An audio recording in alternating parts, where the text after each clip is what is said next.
وأعمالنا في أعمالهم وأخلاقنا في أخلاقهم، وأن الله يعلي درجات مشايخنا وأستاذنا ومعلمينا خصوصا أبو ياسين أحمد نوفل بن عبد الله بن أحمد بن حامد الكرم وجميع مشايخنا وأستاذنا ومعلمينا، أن الله يسهل جميع أمورنا ويسع رزقنا ويطول أعمارنا في طاعة الله على هذه النية وكل نية صالحة جامعة شاملة كاملة،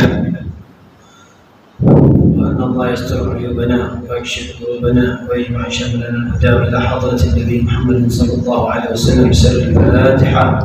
أعوذ بالله من الشيطان الرجيم. بسم الله الرحمن الرحيم. الحمد لله رب العالمين الرحمن الرحيم مالك يوم الدين، إياك نعبد وإياك نستعين، اهدنا الصراط المستقيم صراط الذين أنعمت عليهم غير المغضوب عليهم ولا الضالين آمين.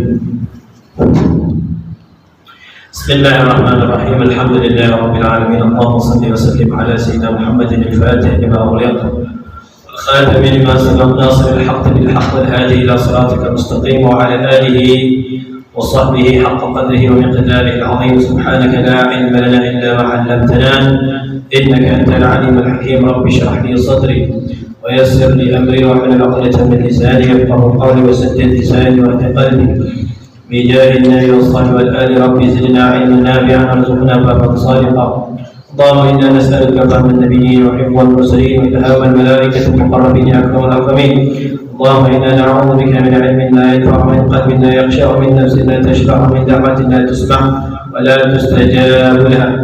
نوينا التعلم والتعليم والإفادة والاستفادة والتذكر والتذكير والنفع والانتفاع والحث على التمسك بكتاب الله وسنة رسوله والدعوة إلى الهدى والدلالة على الخير ابتغاء مرضاته وقربه وثوابه سبحانه وتعالى. أما بعد.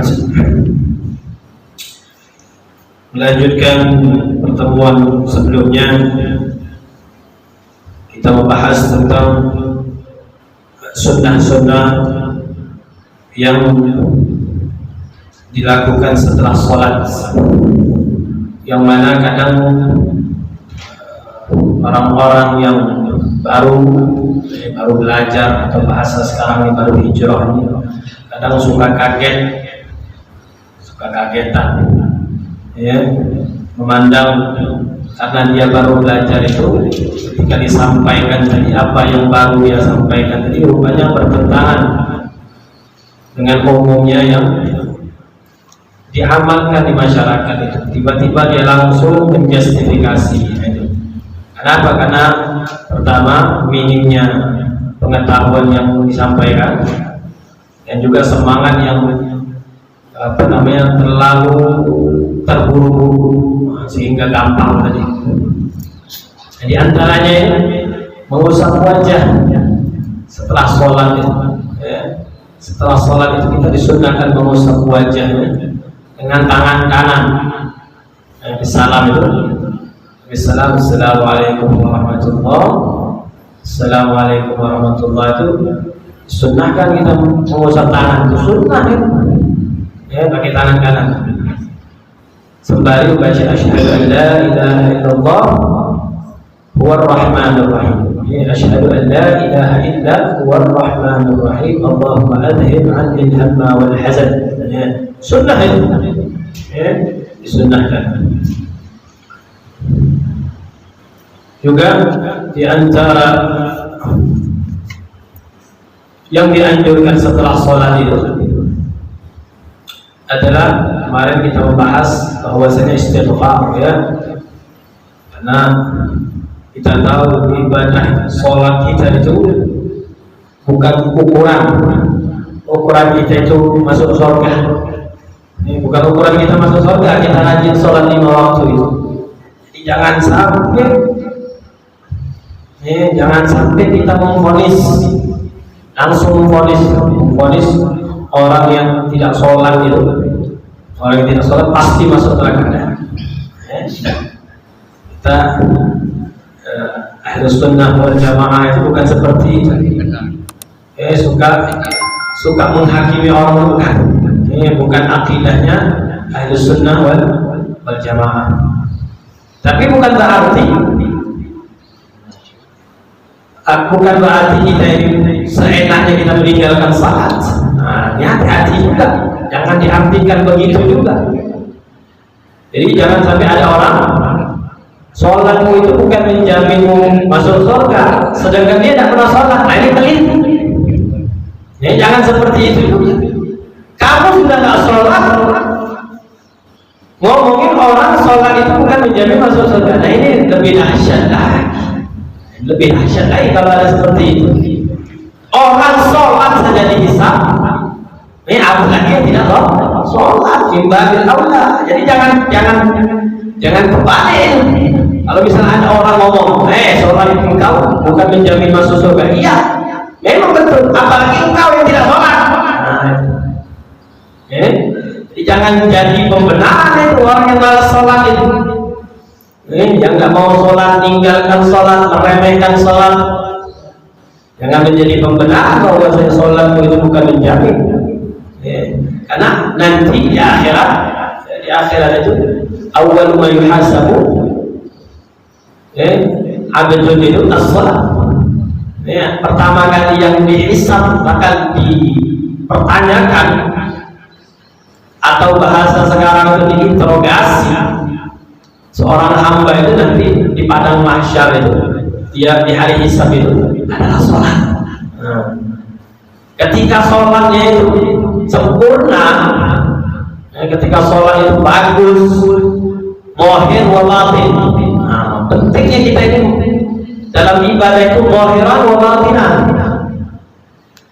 Karena umumnya kita ini hanya zahir saja, ibadah kita hanya zahir. Apa maksud zahir itu? Ya, terfokus dengan fisik, terfokus dengan yang nampak dari gerakan, lisan, nah itu nampak semua. Nah kadang kita lupa hakikat sholat itu. As-sholat itu doa. Sholat itu namanya doa kita, bagaimana kita bermunajat kepada Allah, berdoa kepada Allah Subhanahu wa Ta'ala. Di situ yang paling bagus seorang hamba itu meminta kepada Allah itu pada saat ketika dia sholat. Nah, paling bagus itu. Jadi jangan sampai dirinya itu ketika dia melaksanakan kewajiban tadi dalam keadaan lalai, ghafil, pikirannya kemana-mana, lupa, ya Allah saya ini hamba ini banyak salahnya. Ketika sholat lupa, ya Allah saya ini takut sholat saya ini diterima atau tidak sama. Pernah nggak kita berpikir seperti itu? Ketika lagi sholat kita memikirkan bahwa sholat yang saya sedang lakukan ini apakah diterima oleh Allah atau tidak? Tapi yang banyak yang kita lakukan apa? Wah, sebelah ini tidak bagus dibacaannya. Mau sebelah ini salah gerakannya, sudah seperti itu. Lupa. Ketika sholat itu mengoreksi diri itu lupa. Kenapa tadi? Sudah mengoreksi orang lain. Nah ini, makanya ketika orang yang seperti ini sibuk mengoreksi kekurangan orang lain, ini tidak akan baik. Ketika salah lupa dia. Akhirnya ketika salah langsung ngomongin si A, si B, si C dan segala macam, keluar semua, penyakit hati itu keluar semua. Hilang hakikat sholatnya sendiri, hilang. Makanya kita ketika sholat, selesai sholat, astagfirullah, kita di awal pertama kali pelajaran kemarin langsung kita astagfirullahaladzim, diingatkan, minta ampun sama Allah. Ini bukan alhamdulillah. Apa yang kita lakukan ketika setelah selesai salam itu? Langsung kita istighfar, minta ampun. Padahal sedang ibadah tadi. Sholat kita dikatakan ibadah. Tapi kok ketika salam bukannya alhamdulillah? Kenapa? Istighfar menandakan apa? Hati-hati. Di dalam sholatmu itu takut ada banyak dosanya justru, bukan banyak pahalanya. Kenapa? Jadi ketika sholat pikirannya kemana-mana. Ketika sholat hatinya ada apa? Ada rojok. Apa rojok? Bangga. Merasa hebat. Saya ini bacaan saya ini fasih, bacaan saya ini indah dan segala macam. Nah itu rojok, membanggakan diri. Atau dia sengaja tadi supaya jamaah-jamaah itu tahu bacaan saya, supaya orang tahu saya ini adalah orang soleh, saya ini orang soleha. Itu Saya sholat di masjid itu biar tidak dikata ahli masjid. Nah, jadi tidak ada nilai sama sekali di dalam sholatnya itu. Jadi bagaimana dia bakal apa? Dalam Al-Quran itu sebutkan inna sholata tanha 'anil fahsya'i wal munkar, mencegah dari perbuatan. Setelah sholat langsung dia menghibah, gunjing, ngomongin orang. Padahal kata Allah Subhanahu wa ta'ala dalam Al-Quran inna sholata tanha, mencegah. Ini malah dia licin mulutnya tadi untuk ngomongin orang. Nah, berarti gak dapat hakikat sholat tadi. Ini penting bagi kita. Ini penting bagi kita untuk betul-betul mengintrospeksi kualitas sholat kita dari sekarang ini. Agar apa? Agar nanti betul-betul samarah buahnya dan hasil dari sholat itu betul-betul nampak di dalam keseharian kita. Setelah sholat itu nampak damai hidup ini, hilang galau dan segala macam. Orang sekarang ini kita, ya, bukan orang, kita semuanya. Kenapa? Kadang selalu dihantui rasa takut, rasa cemas, dan segala macam. Ya, apalagi rasa penyakit dan segala macam itu. Segala penyakit dulu juga dari segi ekonomi kita takut, merasa ketakutan dan kecemasan. Kenapa? Karena salah satu indikator sebab sholat kita tak berkualitas. Karena sholat kita tak berkualitas. Tapi kalau sholat kita berkualitas, kenapa? Ketika kita pertama kali selesai Allahu Akbar, setelah Allahu Akbar kita membaca tadarruj munajat kepada Allah. Inna sholati wa nusuki wa mahyaya wa mamati lillahi rabbil alamin. Sholatku ya Allah, ibadahku ya Allah, kehidupanku, urusan dunia, semuanya matiku ya Allah lillah. Maka tidak ada takut orang seperti itu. Artinya tidak takut, tidak cemas, dan selalu dihantui rasa ketakutan, kecemasan yang berlebihan. Kenapa? Karena tadi betul-betul dia pasrahkan segala urusannya kepada Allah Subhanahu wa ta'ala. Mungkin dia terlalu paranoid, tidak mungkin. Di kehidupannya tidak mungkin dia terlalu paranoid, gelisah, melihat ini gelisah, melihat ini takut, melihat ini. Kenapa? Karena segala sesuatu yang ngatur dirinya itu yang menggerakkan diri Allah Subhanahu wa ta'ala. Pentingnya kita ketika selesai sholat jangan lupa berpikir. Karena di dalam sholat kita itu banyak yang bocor. Banyak yang bocor. Sadar atau tidak sadar. Makanya setelah sholat jangan langsung keluar misalnya dari masjidnya atau dari tempat sajadahnya. Disunnahkan pikir dulu, pikir. Astagfirullahaladzim. Biar tahu bahwasanya ibadah saya ini bukan menjamin masuknya saya ini ke surganya Allah Subhanahu wa ta'ala. Kenapa? Semua masuk surga itu, seluruh hambanya Allah Subhanahu wa ta'ala masuk surganya itu karena rahmatnya Allah. Makanya ada riwayat ketika di hari Yaumul Hisab itu, di hari pembalasan, ada seorang hamba yang terkenal ahli ibadah. Zaman sebelum Rasulullah ahli ibadah, tak putus hidupnya dihabiskan untuk beribadah kepada Allah. Tidak ada maksiatnya, bertahun-tahun bahkan ratusan tahun. Ketika di hari hisab dia menagih, ya Allah, selama hidupku aku tak pernah bermaksiat kepada hidupku hanya untuk ibadah.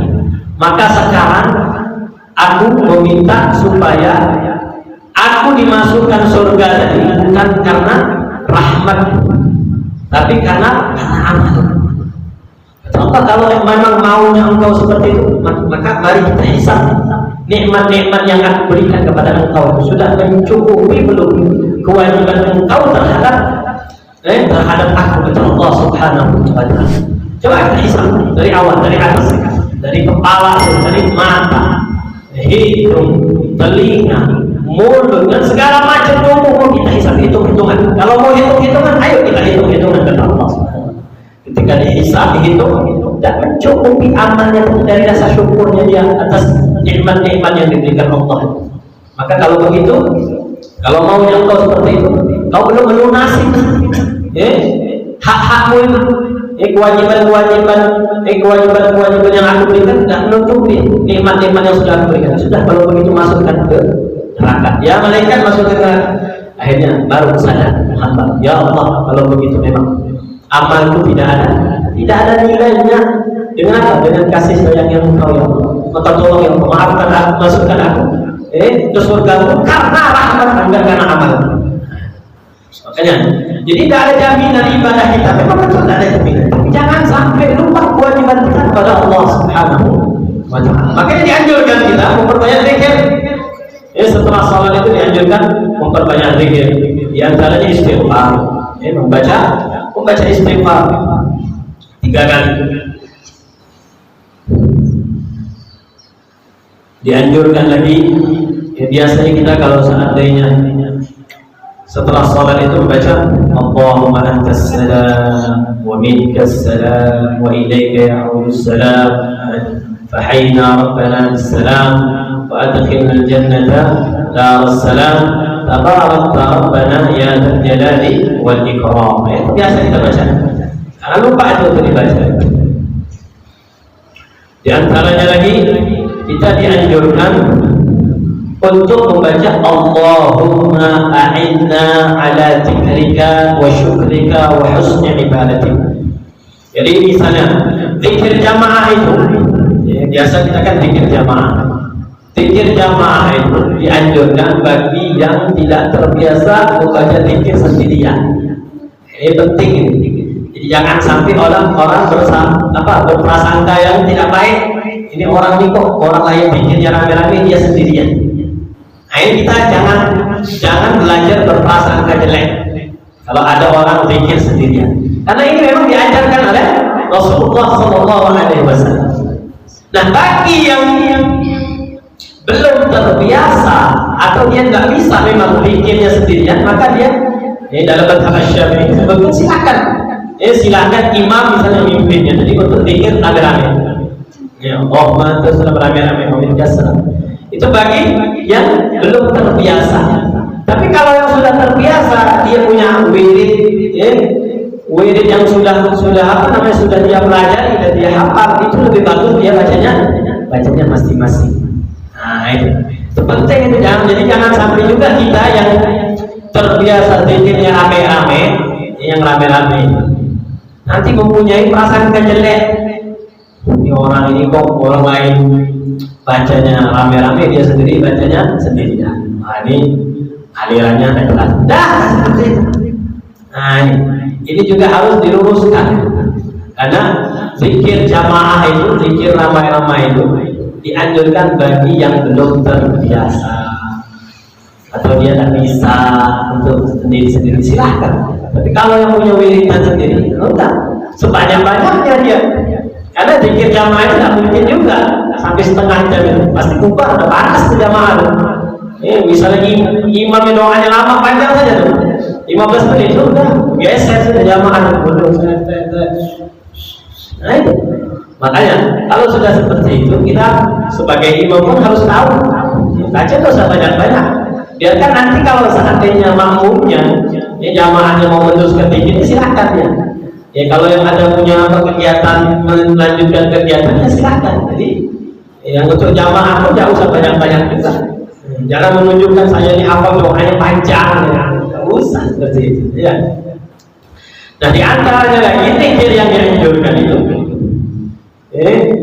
Rasulullah mengajarkan kepada Mu'adz bin Jabal. Mu'adz bin Jabal, salah satu sahabat Rasulullah SAW.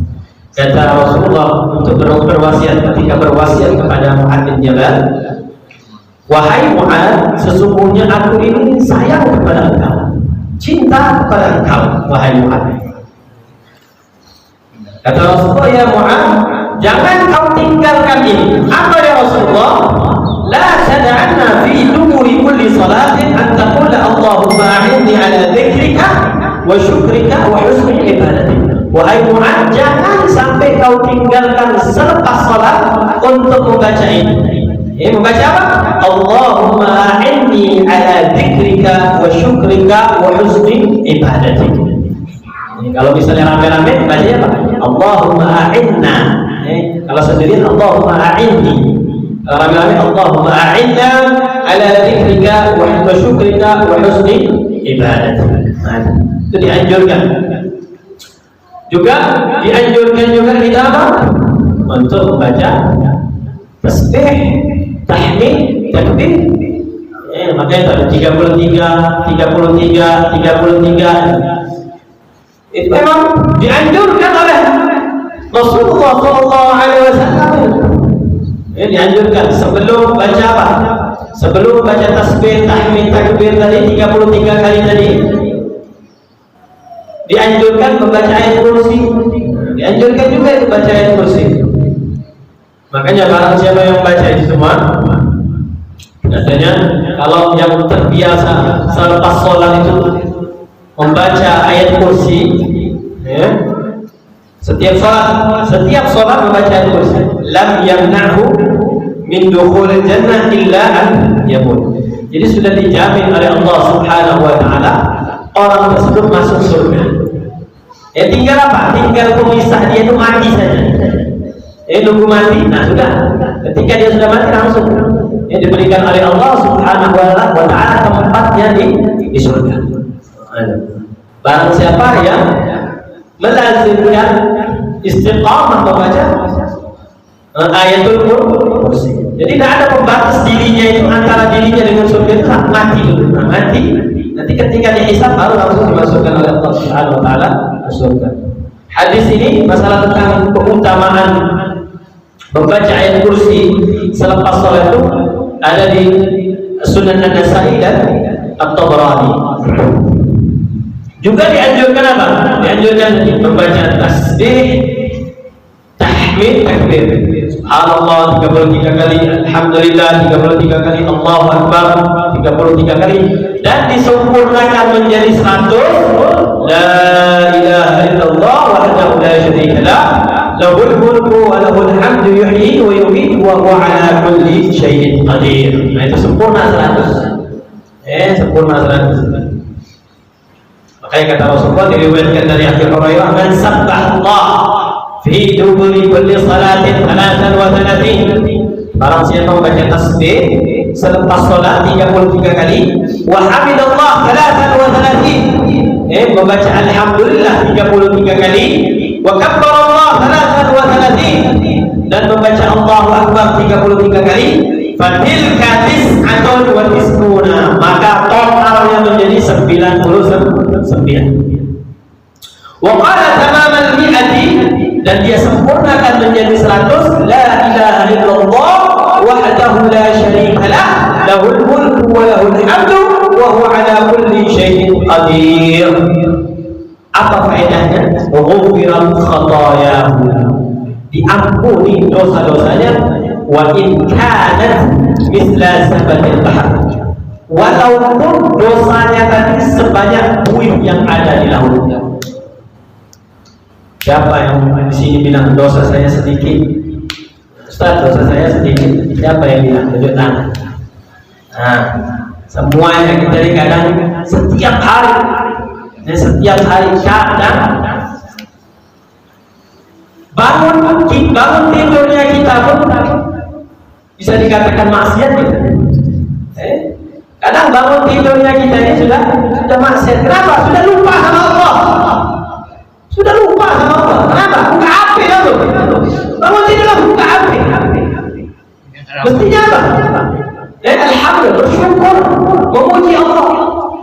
Tapi apa yang kita lakukan? Bangun tidur langsung buka HP. Ada pesan yang masuk dari WA, ada komentar, ada yang macam-macam. Jadi sama kita sekarang. Kadang bangun tidur sudah maksiat. Artinya maksiat kita itu sudah lupa sama Allah Subhanahu wa taala. Semestinya apa? Kita bersyukur. Kenapa? Roh kita dikembalikan lagi. Masih ada waktu untuk bertaubat. Takutnya apa kalau saatnya kita tidur tadi, roh kita tak dibalikan lagi dari Allah Subhanahu wa taala. Bagaimana kita taubat kita? Belum sempat bertaubat. Belum belum sempat bertobat kita. Makanya ketika kita dimasukkan lagi rohnya oleh Allah Subhanahu wa taala, kita langsung memuji Allah, alhamdulillahilladzi ahyana ba'da ma amatana wa ilaihi nusyur. Saya tanya, masih ada yang rajin? Habis bangun tidur langsung dia doa. Ada yang seperti itu. Kita sekarang langsung buka HP. Buka HP kadang sibuk dengan macam-macam, lupa sama Allah Subhanahu wa taala. Makanya jadi ketika kita tahu banyak dosa kita ini dalam satu hari ini, banyak dosa kita ini, maka jangan lupa memperbanyak juga minta ampun. Di antara Allah Subhanahu wa taala melalui wasilah Nabi Muhammad SAW mengajarin kita ini, ya Rasulullah itu sebaik-baik tauladan, sebaik-baik tuntunan, sebaik-baik contoh. Makanya kalau kita mau contoh Nabi Muhammad SAW, jangan contoh yang lain, apalagi contoh kehidupan artis. Salah. Karena kita sekarang ini dicekoki dengan kehidupan yang serba mewah. Melihat enak betul, seakan-akan enak semua. Padahal hakikatnya mereka itu menderita. Artis-artis yang menunjukkan kemewahan itu, mereka itu dituntut hari ini harus bikin konten, hari ini harus bikin konten. Kalau nggak bikin konten nanti ratingnya turun. Nanti akhirnya yang nonton sedikit. Ketika nontonnya sedikit, nanti yang masuk dari tontonan tadi berkurang. Mereka tersisa. Walaupun mereka menunjukkan, mempertontonkan kehidupan yang luar, hakikatnya mereka tidak nikmat. Yang nikmat itu apa?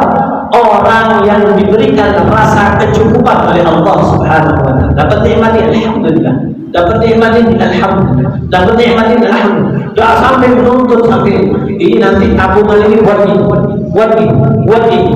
ini. Sudah siap ya? Sudah mantap itu. Sudah terstrukturasi, kebakaran. Habis. Ketika kebakaran, dapat musibah, dapat penyakit, gila. Kenapa? Karena dia sudah memikirkannya belum pasti.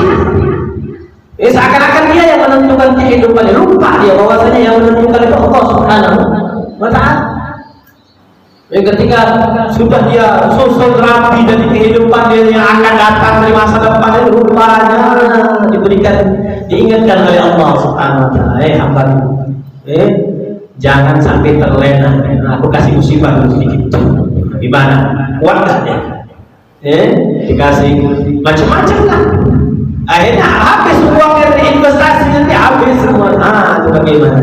Makanya kalau sudah seperti itu, jangan sampai kita melupakan bahwa kullun mubaddal, setelah sesuatu semua yang sudah ditetapkan oleh Allah, semua yang sudah ditetapkan itu ada di tangannya Allah Subhanahu wa taala. Ma'asyiral hadirin, ma'asyiral hadirat yang dimuliakan oleh Allah Subhanahu wa taala. Makanya seorang sahabat datang kepada Rasulullah SAW. Seorang sahabat curhat, ngadu kepada Rasulullah SAW. Siapa namanya? Abu Dhar, salah satu sahabat yang terkenal pemberani, Abu Dhar Al-Ghifari. Orang pemberani, tapi dia ini orang apa namanya? Orang yang tinggalnya di pedesaan. Tinggalnya di pedesaan. Namanya desa itu Al-Ghifari. Makanya dipanggil Abu Dhar Al-Ghifari, karena kampung itu namanya Al-Ghifari. Dia ngomong sama Nabi, ya Rasulullah, dhahaba ashabul dusur bil ujur. Ya Rasulullah, itu orang-orang yang diberikan kelebihan harta oleh Allah Subhanahu wa taala, dan mereka memanfaatkan hartanya mereka itu untuk membantu dakwahku ya Rasulullah SAW. Mereka banyak pahalanya. Mereka menanam, berinvestasi pahalanya itu ya. Kalau saya ya Rasulullah, kami ini yang miskin-miskin ini bagaimana ya Rasulullah? Pengen mendapatkan pahala yang sama seperti orang-orang kaya itu ya Rasulullah. Jadi zaman sahabat dulu, orang kaya tidak ada pikirannya untuk sibuk dengan dirinya ini. Sibuk dengan apa? Kepribadian pribadi tidak ada. Sahabat itu makanya di surah Al-Baqarah itu disebutkan walan tarda. Bukan walan tarda apa? Lan tanalul birra hatta tunfiqu mimma tuhibbun. Jadi tidak akan engkau mendapatkan kebaikan sehingga engkau menginfakkan, memberikan, mendermakan harta yang terbaik yang engkau punya. Jadi sahabat ketika mendengar seperti itu ya sudah, para sahabat itu memberikan harta, mendermakan harta, menginfakkan harta adalah harta pilihan, harta yang terbaik, bukan harta sisa. Jangan sampai kita ini sisa baru kita berikan. Ini bukan termasuk albir katanya, karena emang nggak kemakan, nggak kemakan baru kita kasih. Jadi sahabat dididik oleh Nabi Muhammad SAW bagaimana cara beribadah yang benar, dapat pahala yang banyak. Makanya mereka itu ketika diberikan harta oleh Allah Subhanahu wa taala, tidak lama di tangan mereka. Dan walaupun mereka begitu banyak hartanya yang mereka berikan kepada orang-orang yang membutuhkan, itu harta balik lebih banyak lagi. Lebih banyak lagi. Makanya jangan takut. Abdurrahman bin Auf ketika dia mendermakan segitu banyak hartanya, langsung diganti oleh Allah, dapat lagi, dagang lagi hartanya, untungnya lebih besar lagi, dikeluarkan lagi, dapat lagi. Makanya baca sejarah dengan benar. Ini baca sejarah dengan benar. Bagaimana Utsman bin Affan, bagaimana mereka itu mendermakan hartanya diganti lebih banyak. Mana kosong min sedekatin, kata Rasul, dan akan berkurang harta yang dikeluarkan dari sedekah ini. Baliastan akan tambah balik hati. Bagaimana ketika kita niatkan infak kita sedekah, dari apa yang kita niatkan? Pengen ditulis nama kita, pengen disebut nama kita, pengen dikatakan kita ini orang yang dermawan, atau memang ini adalah titipan Allah yang mana ada haknya orang-orang membutuhkan. Dari niat kita. Ketika niatnya baik, hasilnya baik. Niatnya jelek ya sudah. Niatnya hanya untuk pujian, ini sudah dapat pujian dari makhluk. Nah makanya ada cemburunya itu pengen lomba-lomba pahala. Sahabat itu cemburunya untuk berlomba-lomba pahala. Makanya kan yusalluna kama nusalli, ya Rasulullah, mereka itu orang-orang kaya itu sholat sama seperti kami. Kita sholatnya sama-sama sholat 4 rakaat 4 rakaat, 2 rakaat 2 rakaat, 3 rakaat, tidak berkurang, tidak lebih, sama saja. Wa yasumun kama nasum, kami puasa, mereka juga puasa, sama saja sebenarnya Rasulullah. Tapi mereka itu walahum umur amwalin yatasaddaquna biha, tapi mereka diberikan kelebihan oleh Allah Subhanahu wa taala berupa harta yang mereka sedekahkan, mereka infakkan. Wa laisa lana ma natasaddaqu bihi, sedangkan kami ya Rasulullah tak punya itu. Nah, iri kami ya Rasulullah, iri seperti mereka itu dapat pahala lebih banyak daripada kami. Kami pengen, cuma kami tidak mampu ya Rasulullah. Faqala Rasulullah sallallahu alaihi wasallam, "Afala adulluka ala kalimatin idza amilta bihinna adrakta man sabaqaka." Maukah engkau, kata Rasulullah, aku ajarkan beberapa kalimat, beberapa amalan yang ketika engkau mengamalkannya, engkau akan sama dengan orang-orang yang kau sebutkan tadi. Wala yalhaquka illa man akhadha bimithli amalika, dan tak bisa ada orang yang menyusul engkau, amalan engkau, mengungguli amalan engkau ini, kecuali mengamalkan seperti yang kau amalkan. Apa itu? Faqala la ya mau kalau gitu ya Rasulullah, enak kalau seperti itu. Kata-kata tukabbir dubura kulli salatin 33, kau baca takbir setiap selesai salat 33 kali. Wa tusabbih 33, engkau baca tasbih 33 kali. Baca takbir 33 kali, tasbih 33 kali. Wa tahmad, baca alhamdulillah 33 kali. Seperti biasa kita amalkan. Wa tahtamuha wa tahtimuha, dan engkau sempurnakan bila ilaha illallah wahdahu la syarika lah, lahul mulku wa lahul hamdu wa huwa ala kulli syai'in qadir. Ditutup dengan la ilaha illallah wahdahu la syarika lah, lahul mulku wa lahul hamdu yuhyi wa yumiitu wa huwa ala kulli syai'in qadir. Nah, ini amalan-amalan yang nilainya sangat agung, sangat besar sekali. Sayang sekali kalau seandainya kita hanya perlu duduk setelah sholat itu hanya sekitar 10 sampai 15 menit dan kita mendapatkan pahala-pahala yang begitu banyak dan dosa-dosa yang banyak begitu diampuni oleh Allah. Sayang kalau seandainya kita biarkan begitu saja. Insyaallah pertemuan pada malam hari kita cukupkan. Insyaallah kalau seandainya ada di antara para hadirin yang mau bertanya silakan.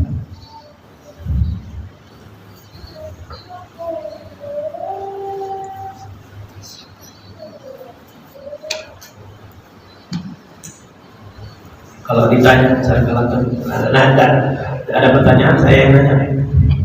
Ya. Air yang ada sekarang dipasang najis atau tidak?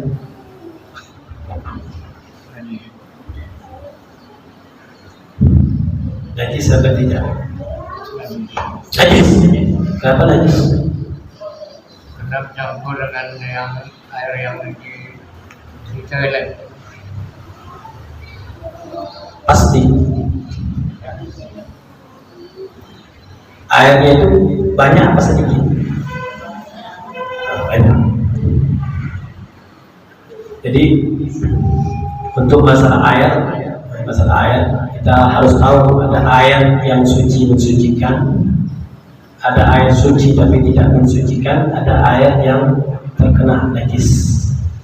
Air suci mensucikan itu dibagi lagi, ya. Ada itu air sedikit, ada itu air banyak. Kalau seandainya memang sudah dipastikan air itu terkena najis, pastikan nih, kita lihat ada najisnya dan air itu berubahnya karena najis, maka air itu bisa menjadi najis.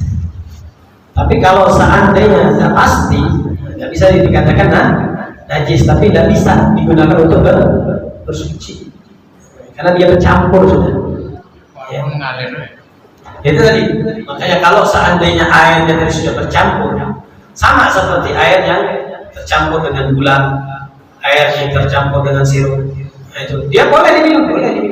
Tapi apakah boleh digunakan untuk bersuci? Nah, tapi kalau seandainya campurannya tadi najis, ini campuran najis dan merubah sifat air tersebut, berubah sifat air gara-gara najis tadi, maka air itu dihukumi najis. Nah, jadi harus hati-hati. Tapi kalau seandainya tidak jelas, tidak ada najisnya, memang bau airnya seperti itu. Bau godnya itu memang seperti itu, tidak ada kotorannya. Cuma memang godnya itu bau. Bau itu bukan karena najis, karena sampah segala macam. Jadi sampah itu bukan najis. Misalnya contohnya nasi yang basi, bau. Campur air jadi bau, apakah dikatakan najis? Tidak. Ya, karena nasi tersebut bukan najis. Nah, karena kita ditakutkan atau merasa was-was dengan air yang bau. Kalau air bau pasti najis. Padahal belum tentu air bau itu najis. Air najis itu kalau sudah dipastikan, betul-betul dipastikan. Bukan hanya menekan saja. Tahu ini ada najisnya, karena najis, karena kotoran, karena apa? Darah. Kita harus tahu juga najis itu apa. Baik itu darah, baik itu nanah, itu najis. Kotoran najis. Nah, kalau seandainya kita tahu mana yang namanya najis itu baru. Jadi jangan sampai kita dihantui rasa was-was. Ini airnya bau, ini najis. Kalau seandainya tidak ada, lihat ada najis, sholat tinggal kita siram. Kalau seandainya memang bau, kita siram karena mengganggu masjid. Tak boleh kita ngotori masjid, tapi tidak sampai menyebabkan kita itu tidak sah sholat. Dan kena najis tidak membatalkan wudu. Ini penting ini. Orang terkena najis katanya batal wudunya, ini salah. Orang terkena najis itu tidak membatalkan wudu, tapi dia tidak boleh sholat. Kecuali dia harus hilangkan dulu yang namanya najis, baru tidak perlu lagi wudu. Jadi wudunya gimana? Tidak perlu lagi, wudunya masih ada, tapi karena berhubung kena najis maka hilangkan dulu yang namanya najis itu. Cuci kaki aja. Ya kalau kita mencuci kaki itu karena takut mengotori masjid saja, bukan karena dia najis. Takut bau, laut saja. Bukan karena najis. Nah, kita kan udah melewati jalan kan, kena air kan. Kita udah berwudu dari rumah. Kita udah berwudu dari rumah kan, cukup cuci kaki aja kan. Ya, kalau seandainya sudah cuci kaki pun sudah cukup. Sudah cukup. Ada lagi? Yang saya nanya lagi. Silakan. Pak De, ini ada kejadian Pak De, di salah satu jemaah di Jalan Siak. Setelah dikebumikan, ketahuan dia belum sunat Rasul. Belum apa? Sunat Rasul. Sunat Rasul apa? Sunat Rasul Kita. Oh, belum dihitam. Kalau bilang sunat Rasul, tanya sunat Rasul belum. Dikit itu sunat Rasul. Tapi umur udah 36. Waktu kecil mungkin takut, udah besar apa malu lagi dia. Ya. Jadi orang tuanya macam mana tuh ya? Ya. Sekarang udah jadi manyet. Terus? Nah, gimana penilaian Allah di sisi Allah dia tuh kan bukan sama Allah gitu. Nah, Khitan itu wajib di antara sebabnya itu. Ya, dari segi kesehatan sudah kita tahu, baru tahu hebatnya Islam itu. Dan dalam ibadah, makanya kenapa seseorang itu kalau untuk laki-laki wajib, untuk perempuan sunnah. Ya, jadi jangan sampai anak perempuan itu wajib khitan dah. Ya, perempuan itu sunnah di khitan, dan khitannya beda dengan laki-laki. Ya, beda dengan laki-laki. Sunnah saja khitannya. Tidak mau khitan pun tidak mau. Ya. Untuk yang laki-laki, maka ketika dia itu akan beribadah kepada Allah Subhanahu wa taala dan kesehariannya pasti dia buang najis. Nah, ketika dia masih dalam keadaan kulufnya itu belum dikhitam. Kuluf itu namanya kuluf. Nah, ketika kulufnya itu belum dikhitam, sangat rentan sekali najisnya masih tersisa di dalam kulufnya itu. Kenapa laki-laki diwajibkan khitan? Karena tadi kemungkinan najisnya itu masih di dalam kulufnya. Nah, ketika dalam kulufnya tadi, maka kalau seandainya dia mau sholat, dia harus buka tarik itu kulufnya, dia harus bersihkan semuanya. Nah, jadi ini penting ini. Jadi ketika dia setiap mau wudu, dia buka, bersihkan. Makanya diwajibkan. Karena mana yatimul wajib, karena nggak bisa dia melaksanakan kewajiban dengan seperti itu. Itu pun belum pasti. Nah, kalau seandainya seseorang yang belum disunat tadi bagaimana, ya sudah, buka dulu kemaluannya, mandikan. Nanti masalah sholatnya kita serahkan kepada Allah Subhanahu wa taala. Ya. Jadi dimandikan tadi harus dengan sempurna. Nantinya tidak harus Jadi urusan Allah lah ya. Yang nilai. Ada lagi? Mungkin ibu-ibu. Ini jemaah kayak. Ya. Waalaikumsalam. Ada kemarin Pak Ustaz pertanyaan. Ya. Selalunya kita itu kan mendengar masuk surga, seseorang masuk surga tanpa dihisab. Kemudian ada kembali juga pertanyaan, apakah ada juga orang yang masuk neraka tanpa dihisab? Masuk neraka tanpa hisab. Artinya langsung dijebloskan. Ya, banyak. Kalau seandainya dosanya sudah terlalu banyak. Di antaranya dia tidak beriman. Pertama dia tidak beriman. Sudah itu otomatis. Otomatis tidak perlu dihisab lagi. Tidak perlu dihisab lagi. Orang yang meninggalnya tidak beriman kepada Allah Subhanahu wa taala, itu otomatis dia pasti masuk neraka. Kekal selamanya. Dan bahkan dia akan mendapatkan tambahan siksa dari Allah Subhanahu wa taala. Contohnya apa? Contohnya dia nanti pertama dia pasti langsung dijebloskan ke neraka. Nanti di neraka itulah nanti bakal ada hisab. Jadi dia masuk neraka yang dari tanpa hisab karena langsung otomatis masuk neraka. Berbeda dengan kaum muslimin. Orang yang beriman itu pasti masuk surga. Nah itu. Yang tidak beriman pasti masuk neraka. Nah, orang yang pasti masuk surga tadi ada yang tanpa dihisab oleh Allah Subhanahu wa taala, ada yang dihisab oleh Allah Subhanahu wa taala. Contoh yang dihisab tadi misalnya dia tadi meninggalkan salat, tidak melaksanakan kewajiban-kewajiban Allah dan segala macam, dihisab dulu, dibersihkan dulu. Artinya bayar dulu hutang-hutangmu selama di dunia. Setelah lunas baru dimasukkan. Nah, tapi kalau seandainya orang yang sudah tidak beriman kepada Allah Subhanahu wa taala, dia pasti sudah langsung dimasukkan ke neraka, dan nanti di neraka dia akan mendapatkan kelipatan azab dari Allah Subhanahu wa taala. Jelas ya? Di antaranya kelipatan itu ditanya, kenapa engkau berada di saqar? Di dalam di surah Al-Muddathir, ma salakakum fi saqar? Orang yang tidak beriman kepada Allah, kenapa kalian masuk neraka saqar? Jadi mereka itu dimasukkan ke neraka ini, nantian siksanya. Ditanya, kenapa kok kalian yang ada di neraka saqar? Kata mereka, qalu lam nakum minal musallin. Kami di dunia itu tidak sholat. Padahal mereka itu memang tidak beriman kepada Allah Subhanahu wa taala. Tapi ditanya mereka itu, karena kami tidak sholat, bukan karena kami tidak beriman. Kenapa? Karena nanti di akhirat nanti mereka itu akan mendapatkan kelipatan azab dari Allah lebih banyak.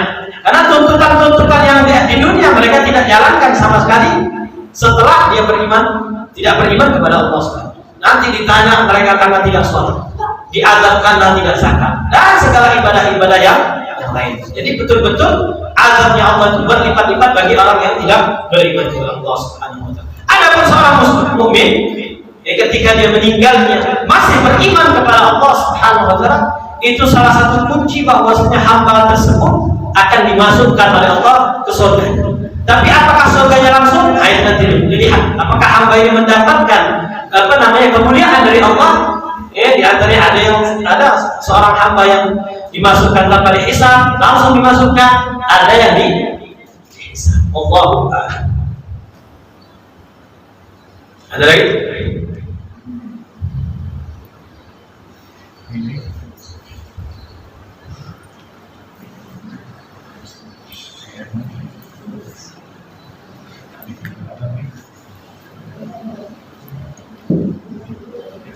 Kalau tidak ada kita cukupkan, cukup ya Pak ya. Ya, mudah-mudahan insyaallah besok di mana pengajiannya? Pertemuan di Blimbing. Insyaallah kita akan melanjutkan kitab At-Takhiratul insyaallah. Diharapkan kalau seandainya antum pengen mulai dari sekarang, ya pengen mulai mengamalkan apa yang menjadi kesehariannya Nabi Muhammad, sunnah-sunnah Rasulullah, ya antum usahakan punya kitabnya. Nah, di situ antum mulai belajar, hafalkan, diamalkan. Karena ini kumpulan di sini kitab ini pertama untuk membentengi, diawali dengan pelajaran tauhid akidah, membentengi akidah kita, jangan sampai melenceng yang aneh-aneh. Nah, zaman sekarang ini akidahnya aneh-aneh, dibentengi. Setelah dibentengi dengan akidah sudah benar, sudah tahu kita rukun Islam, sudah tahu rukun iman, sudah tahu. Nah, mulai kita melaksanakan kewajiban sehari-hari kita, sholatnya kita sempurnakan dengan rukunnya, dengan syaratnya. Nah, setelah rukun dan syaratnya kita laksanakan, kita dianjurkan untuk sunnah-sunnah. Apa sih amalan Rasulullah itu? Apa sih yang dilakukan? Nah, ini buku ini menjawab ibadah kesehariannya kita, dan juga sedikit pengetahuan tentang bagaimana sejarah Rasulullah beserta para sahabat, agar kita lebih kenal, lebih tertarik, lebih cinta untuk mendalami kehidupan Rasulullah SAW. Harus kenal kita, harus kenal kita kepada Rasulullah SAW. Maka diharapkan bagi yang hadir di sini untuk berusaha sedikit-sedikit untuk mengamalkan apa yang ada di dalam kitab Takhirah Musyarrafah. Jangan hanya kita hadir bagus, mana ada yang bilang hadir tidak bagus, tapi pengen lebih bagus lagi, pengen lebih banyak lagi. Amalkan setiap apa yang sudah kita kita pelajari. Wallahu a'lamu bissawab. Bismillahirrahmanirrahim. Alhamdulillahirabbil alamin. Allahumma shalli wa sallim ala sayyidina Muhammad wa ala ali sayyidina Muhammad.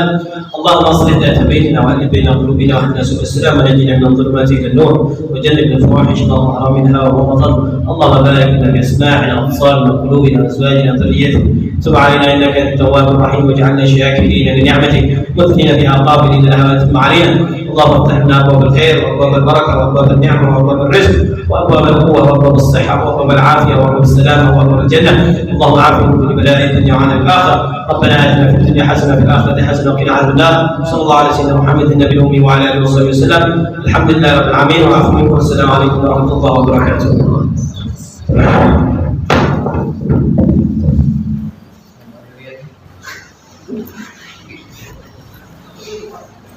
kita